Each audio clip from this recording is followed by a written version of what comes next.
অসম আৰক্ষীৰ মুখ্য কাৰ্যালয়ত এনআই আৰু এনএছজিৰ সঞ্চালক প্ৰধানৰ সৈতে ডিজিপিৰ গুৰুত্বপূৰ্ণ বৈঠক। ৰাজ্যৰ লগতে উত্তৰ পূবৰ নিৰাপত্তা বিষয়ক লৈ গুৰুত্বপূৰ্ণ আলোচনা। চাওক সবিশেষ।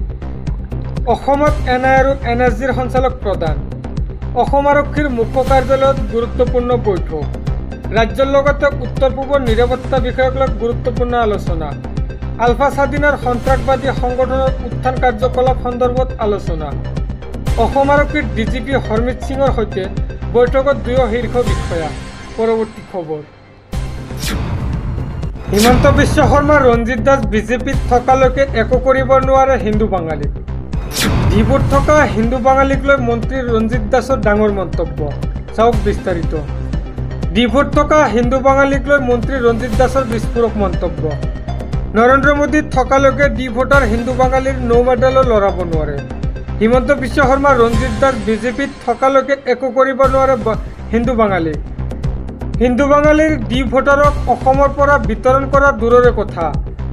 এতিয়া হিন্দু ডি ভোটাৰে কোনো টেনশ্যন ল'বলগীয়া নাই। সংখ্যালঘু সংগঠন আমছুকো কটাক্ষ মন্ত্ৰী ৰঞ্জিত দাসৰ। আমছুৱে যেতিয়া প্ৰতিবাদ কৰে তেওঁলোকে সমগ্ৰ মুছলমানৰ বাবে কৰে, কিন্তু কেতিয়াবা গৰিয়ামৰীয়া বা ভটিয়াৰ হৈ মাত নামাতে। ডিবুত থকা হিন্দু বাঙালীক লৈ মন্ত্ৰী ৰঞ্জিত দাসৰ ডাঙৰ বিস্ফোৰক মন্তব্য। পৰৱৰ্তী খবৰ।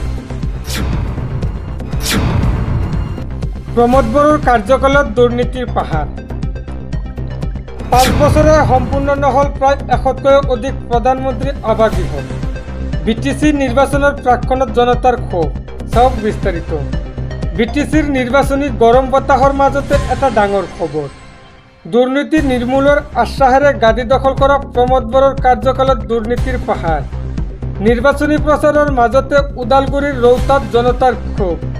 ৰৌতা পৰিষদীয় সমষ্টিৰ বড়ো বজাৰৰ ভিচিডিচিত দুৰ্নীতিৰ অভিযোগ।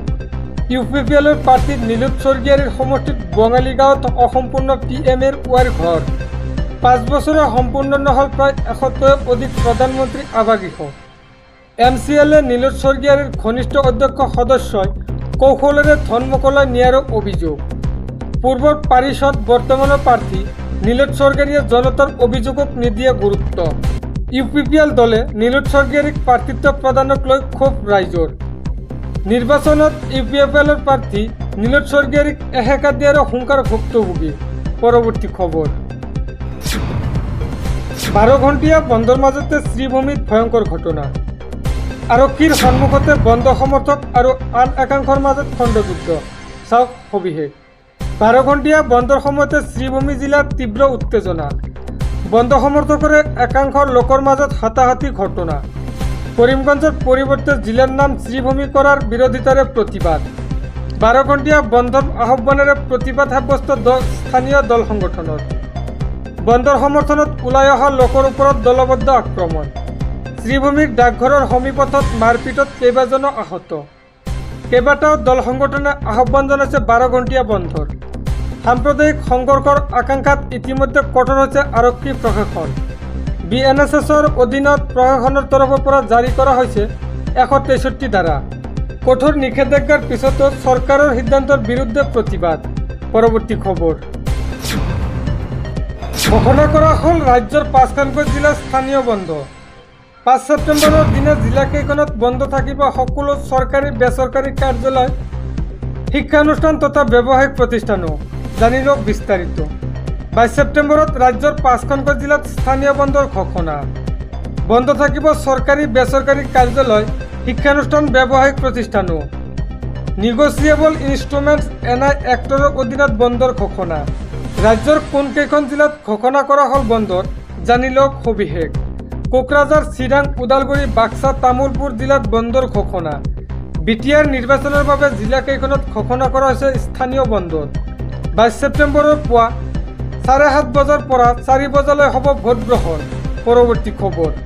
গাহৰিৰ মাংস বিক্ৰীত বাধা দি আটক হ'ল নুৰ মহম্মদ।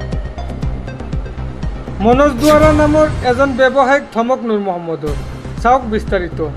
গাহৰিৰ মাংস বিক্ৰীত বাধা নুৰ মহম্মদৰ। মনোজ দুৱাৰা নামৰ এজন ব্যৱসায়িক ধমক নুৰ মহম্মদৰ। ঘটনাস্থলীত উপস্থিত বিলনাচি থানাৰ দল।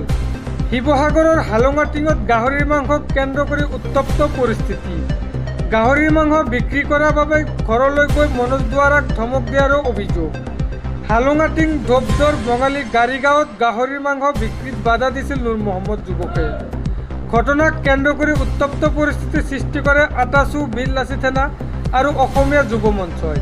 হালুঙাটিং আৰক্ষীয়ে আটক কৰি আনে নুৰ মহম্মদক। আটক কৰাৰ পাছতে ক্ষমা খুজিবলৈ বাধ্য হ'ল নুৰ মহম্মদ।